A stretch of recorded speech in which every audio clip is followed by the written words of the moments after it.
हीच मुची प्रार्थनान हेच मुचे मागणी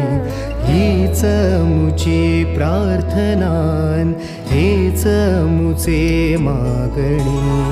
माणसाने माणसाशी माणसासम वागणे